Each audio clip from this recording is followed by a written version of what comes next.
പാഠം 143. വിവാഹം സ്വർഗത്തിൽ നടക്കുന്നു.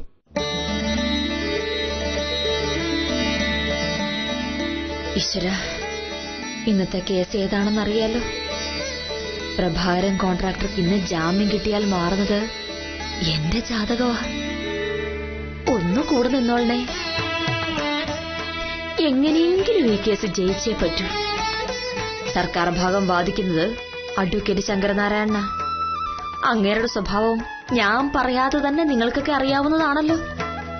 ഞാനൊരു പാവമല്ലേ, ഒന്ന് രക്ഷിച്ചേക്കണേ. ഇവള് പ്രാർത്ഥന തുടങ്ങിയ എന്ത് പറ്റിയോ എന്തോ.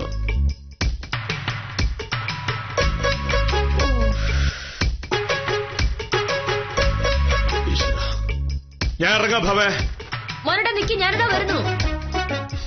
വേഗം വാ. എന്തായിരുന്നു, ഭയങ്കര പ്രാർത്ഥനയായിരുന്നല്ലോ. നിനക്കെപ്പോഴാ ഇത്രക്ക് ഈശ്വരവിശ്വാസം വന്നത്? ഇന്ന് ഞാൻ വാദിക്കാൻ പോകുന്ന കേസ് ഏതാണെന്ന് കേട്ടാൽ മോഹനേട്ടൻ ഞെട്ടും. അതുപോലത്തെ കേസൊക്കെ വാദിക്കുമ്പോ ഈശ്വരൻ കൂടിയില്ലെങ്കിൽ പച്ച തൊടൂല. കൊള്ളാം. നിനക്ക് അത്യാവശ്യം വരുമ്പോ ഈശ്വരനെ വേണം, അല്ലാത്തപ്പോ ഈശ്വരനോട് പുച്ഛം, ഈശ്വരനെ പ്രാർത്ഥിക്കുന്നവരോടും പുച്ഛം. പക്ഷേ നീ ഒന്ന് മനസ്സിലാക്കണം ഭാമേ, നിന്റെ ഈ അവസരവാദമൊക്കെ മനസ്സിലാക്കാനുള്ള ചെറിയ ബുദ്ധിയൊക്കെ ദൈവത്തിനുണ്ട്. എന്റെ കാൽക്കുലേഷൻ ശരിയാണെങ്കിൽ ഇന്ന് നീ തോക്കും. മോനട്ടാ, ആ നാക്ക് വിളിച്ച് വേണ്ടതിനെ പറയല്ലേ. ഇന്ന് ജയിക്കാന്നുള്ളത് എന്റെ പ്രസ്റ്റീജിന്റെ പ്രശ്നമാണ്. തേക്കൻകടവിലെ പാലം പൊളിഞ്ഞ കേസിൽ അറസ്റ്റിലായ പ്രഭാകരൻ നായരുടെ ജാമ്യാപേക്ഷയാണ് ഇന്ന് വരുന്നത്. ഓഹോ, ആ കാട്ടുകള്ളൻ പ്രഭാകരന്റെ കേസ് നിനക്ക്. എടി, അയാളൊരു പെരുങ്കള്ളനാ. കോൺട്രാക്ട് എടുത്ത് പാലം പണിത് 4 മാസം കൊണ്ട് പാലം തകർന്ന് താഴേക്ക് വീഴുകയെന്ന് വെച്ചാല് അവനെയൊന്നും ഈ ജന്മം പുറത്തിറങ്ങാൻ സമ്മതിക്കരുത്. അങ്ങനെയല്ല മോഹനേട്ടാ. ഒന്നും പറയണ്ട. എടി, ആ പാലം പണിതത് സർക്കാർ ഖജനാവിലെ കാശാണ്. അതായത് എന്നെയും നിന്നെയും പോലുള്ള പൊതുജനങ്ങളുടെ നികുതി പണം കൊണ്ട്. അങ്ങനെ നമ്മുടെ കാശ് കൊണ്ട് പാലം പണിത് അതിനാവശ്യത്തിന് സിമന്റും കമ്പിയും മണലും മെറ്റലും ചേർക്കാതെ ഒടുവിലത് അയ്യോ പൊത്തൊന്നു പറഞ്ഞ് താഴേക്ക് വീണിട്ട് അവനെ രക്ഷിക്കാനും നീയോ? നാണമുണ്ടോ ഭാമ നിനക്ക്? അത് മാത്രമല്ല, അന്ന് ആ പാലം തകർന്നപ്പോ പാലത്തിലുണ്ടായിരുന്ന ഓട്ടോറിക്ഷ പുഴയിലേക്ക് വീണ് 3 പേർക്കാണ് പരിക്കേറ്റത്. അവരാരെങ്കിലും ചത്തുപോയിരുന്നെങ്കിലോ? അല്ലെങ്കിൽ നീ നിന്റെ ചക്കട സ്കൂട്ടറിൽ പാലത്തിലൂടെ പോയപ്പോഴാണ് അത് തകർന്നു വീണെങ്കിലോ? എടി, മനുഷ്യർക്ക് പേടിയില്ലാതെ യാത്ര ചെയ്യാനാണ് സർക്കാർ പാലം ഉണ്ടാക്കിയിരിക്കുന്നത്. അങ്ങനെയുള്ള പാലം പണിയുന്നതിൽ കൃത്രിമം കാണിച്ചവനൊന്നും വെറുതെ വിടാൻ പാടില്ല. കാര്യം അറിയാതെ പറയരുത്. പാലമണിക്ക് ആവശ്യമായ സിമന്റ് കമ്പിയും കൊടുത്തത് സർക്കാരാണ്. ആ സിമന്റ് ഗുണമേന്മയില്ലാത്തതാണെന്ന് അന്നേ പ്രഭാകരൻ കോൺട്രാക്ടർ പരാതി പറഞ്ഞതാ. പക്ഷെ സർക്കാർ കേട്ടില്ല. വേറെ വഴിയില്ലാതെ ആ സിമന്റ് ഉപയോഗിച്ച് കോൺട്രാക്ടർ പാലം പണിതു. അത് പൊളിഞ്ഞു വീണു. അതിന് കോൺട്രാക്ടർ എന്ത് പിഴച്ചു? മോനോട് നോക്കിയോ, ഈ ഒരൊറ്റ പോയിന്റ് വെച്ച് ഞാനൊരു പിടിപിടിക്കും. പ്രഭാകരൻ കോൺട്രാക്ടറെ ജാമ്യത്തിൽ ഇറക്കുകയും ചെയ്യും. നടക്കില്ല. നീ ഈ പറയുന്ന ഈ സൈസ് കള്ളം കൊണ്ടൊന്നും അയാളെ രക്ഷിക്കാൻ പറ്റില്ല. അവൻ അഴിയണം. പറ്റിയാൽ അവനെ തൂക്കിക്കൊല്ലുകയും ചെയ്യും. അയ്യേ, ഇങ്ങനെ തൂക്കിക്കൊല്ലേതെന്താ വെള്ളരിക്കപ്പെടണോ?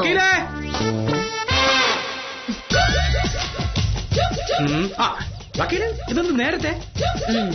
അതെ, ഇന്ന് പ്രഭാകരൻ കോൺട്രാക്ടർ ജാമ്യാപേക്ഷയിൽ വാദം കേൾക്കുക കോടതി. രാവിലെ ചെന്ന് അത്യാവശ്യത്തിനുള്ള നോട്ടൊക്കെ തയ്യാറാക്കി കേസ് പഠിച്ചു വാദിച്ചില്ലെങ്കിൽ അഡ്വക്കേറ്റ് ശങ്കരനാരായണൻ എന്നെ കോടതി മുറിയിലിട്ട് വെള്ളം കുടിപ്പിക്കും. ഞാൻ ഇന്നലെ പറഞ്ഞ കേസ് എന്തായി? അത് പെട്ടെന്നൊന്ന് കൈകാര്യം ചെയ്തേ പറ്റൂ. ഓ, മേരിക്കുട്ടിയുടെ കേസല്ലേ? ഞാനതൊന്ന് മറന്നുപോയി. ഒരു കാര്യം ചെയ്യ്, ഇന്ന് വൈകുന്നേരം ഉദവൻ ഓഫീസിലേക്ക് വാ. നമുക്ക് അവിടെ നിന്ന് സംസാരിക്കാം. സംസാരിച്ച പോരാ വക്കീലെ. വക്കീല കേസ് ഏറ്റെടുത്തേ പറ്റൂ. തോമസ് കുട്ടിയെ കൊണ്ട് ശല്യം അത്രയ്ക്കുണ്ടെന്നേ. ആ പെണ്ണാണെങ്കിൽ സഹിച്ച് മടുത്തു. ഇനിയും ആ ബന്ധം അവസാനിപ്പിച്ചില്ലെന്നുണ്ടെങ്കിൽ തോമസ് കുട്ടി ആ മേരിക്കുട്ടിയെ കൊല്ലും. ഈ മേരിക്കുട്ടിയുടെ ആംഗളെന്ന് പറഞ്ഞാൽ എനിക്ക് വേണ്ടപ്പെട്ട ആളാ. അവൻ വന്ന് പെങ്ങടെ കാര്യം കരഞ്ഞോണ്ട് പറയുമ്പോ ഞാൻ എങ്ങനെയാണ് ഒഴിവ് പറയുന്നത്? വക്കീലെ കേസ് വാദിച്ചേ പറ്റൂ. എങ്ങനെയെങ്കിലും മേരിക്കുട്ടിക്ക് ഡൈവേഴ്സ് കിട്ടിയേ പറ്റൂ. ഓക്കെ, കേട്ടിടത്തോളം സംഭവത്തിന്റെ ഗൗരവം എനിക്ക് മനസ്സിലായി. ഉത്തമൻ ഒരു കാര്യം ചെയ്യും, നാളെ രാവിലെ 9 മണിയാകുമ്പോഴേക്കും മേരിക്കുട്ടിയുടെ ഇങ്ങോട്ട് വരാൻ പറ. ഇങ്ങോട്ടോ? ഇവിടെയാ നല്ലത്. ഇത്തരം കാര്യങ്ങൾ ആഫീസിലിരുന്ന് സംസാരിക്കുന്നത് പാടാണ്. അവിടെ ആകുമ്പോ ഒരുപാട് ആളുകൾ കാണില്ലേ? എന്തിനാ ഒരു സ്ത്രീയെ വെറുതെ അവിടെ വെച്ച് കഷ്ടപ്പെടുത്തുന്നേ? നാളെ രാവിലെ കൃത്യം 9 മണിക്ക് ഇവിടെ. ഓക്കെ?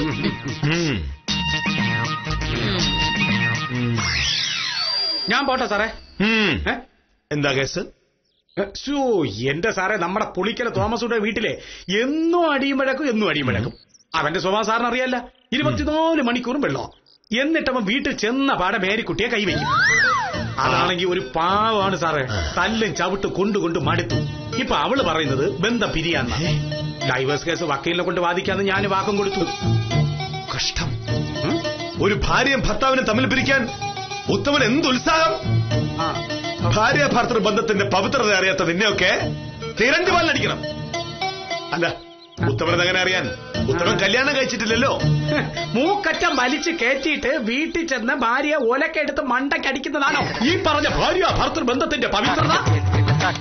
എന്റെ പൊന്ന് സാറേ, അങ്ങനെ ഒരുത്ത ഇല്ലാതിരിക്കുന്നതാണ് ഈ മേരിക്കുട്ടിക്ക് നല്ലത്. അത് ഉത്തമനല്ലല്ലോ തീരുമാനിക്കുന്നത്. ഇത്തരം കേസുകൾ വാദിക്കാൻ ഭാമയെ കിട്ടില്ല. അതിന് വേറെ ആളെ നോക്ക്. അല്ല സാറേ, മേരിക്കുട്ടിയോട് നാളെ രാവിലെ 9 മണിക്ക് ഇവിടെ വരാൻ വക്കീല് പറഞ്ഞായിരുന്നു. ഈ വക്കീൽ എന്ന് പറയുന്ന ആൾ എന്റെ ഭാര്യയാണല്ലോ. എന്റെ ഭാര്യ ഏത് കേസ് വാദിക്കണ്ടെന്ന് തീരുമാനിക്കുന്നത് ഞാനാണ്. സാറേ, ഞാൻ ഈ തോമസ് കുട്ടിയെ മേരിക്കുട്ടിയും പിരിക്കാൻ ഞാൻ സമ്മതിക്കില്ല. കാരണം അവർ രണ്ടുപേരും കുട്ടികളല്ലേ. ഇയാളെ കൊണ്ട് തോറ്റല്ലോ. ഒരു കാര്യമില്ലാത്ത കാര്യത്തിൽ കയറി അങ്ങ് ഇടപെട്ടോളൂ. ഭാമേ, ഉത്തമൻ കൊണ്ടുവന്ന കേസ് ഞാൻ കേട്ടു. ആ കേസ് നീ വാദിക്കുന്നില്ലേ? ഭാമേ, വിവാഹ ബന്ധം എന്ന് പറയുന്നത് വളരെ അമൂല്യവും പവിത്രവുമായൊരു ബന്ധമാണ്. പെട്ടെന്നുള്ളൊരു തോന്നലിൽ അതില്ലാതാക്കുന്നത് അന്യായമാണ്. തോമസ് കുട്ടിയെയും മേരിക്കുട്ടിയെയും പോലുള്ള ആൾക്കാർ അത് ആഗ്രഹിച്ചാൽ പോലും അവരെ പറഞ്ഞു തിരുത്തേണ്ടത് നമ്മളെപ്പോലുള്ളവരാണ്. എന്റെ ജോലി അതല്ല. എന്റെ കക്ഷി ആരായാലും അവരുടെ ഭാഗം ന്യായീകരിച്ച് അവരുടെ താല്പര്യം രക്ഷിക്കുക എന്നുള്ളതാണ്. അങ്ങനെ പറയരുത് ഭാമേ. മറ്റ് കേസുകൾ പോലെയല്ല വിവാഹമോചന കേസ്. അത്തരം കേസുകളിൽ ചിലപ്പോ ഒരുപാട് പേരുടെ ശാപം നമ്മൾ അനുഭവിക്കേണ്ടി വരും. എന്ത് ശാപം? തോമസ് കുട്ടി ദിവസവും കള്ളു കുടിച്ച് മേരിക്കുട്ടിയെ തല്ലുന്നതിന് ഒരു കുഴപ്പമില്ല. വീട്ടിൽ ആവശ്യമുള്ള അരിയും പച്ചക്കറിയും വാങ്ങാതെ ഭാര്യയെ പട്ടിണി കിടുന്നതിലും കുറ്റമില്ല.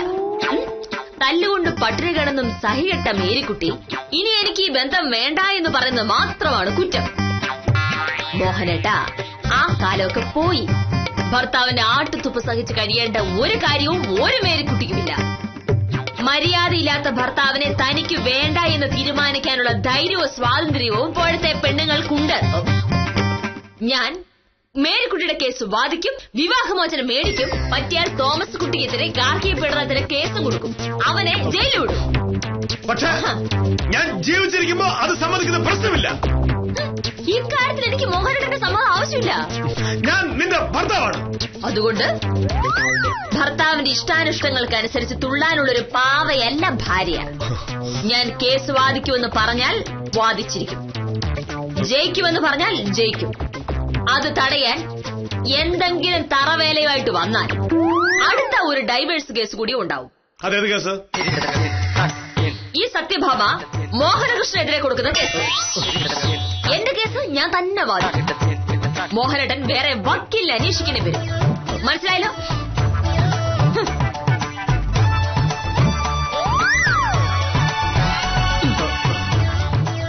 ആണുങ്ങളുടെ മുഷ്ക് ഇനി നടക്കില്ല. നടക്കാൻ ഞങ്ങൾ പെണ്ണുങ്ങൾ സമ്മതിക്കുകയില്ല. മനസ്സിലായല്ലോ? ആഹാ. കാര്യം നിസ്സാരം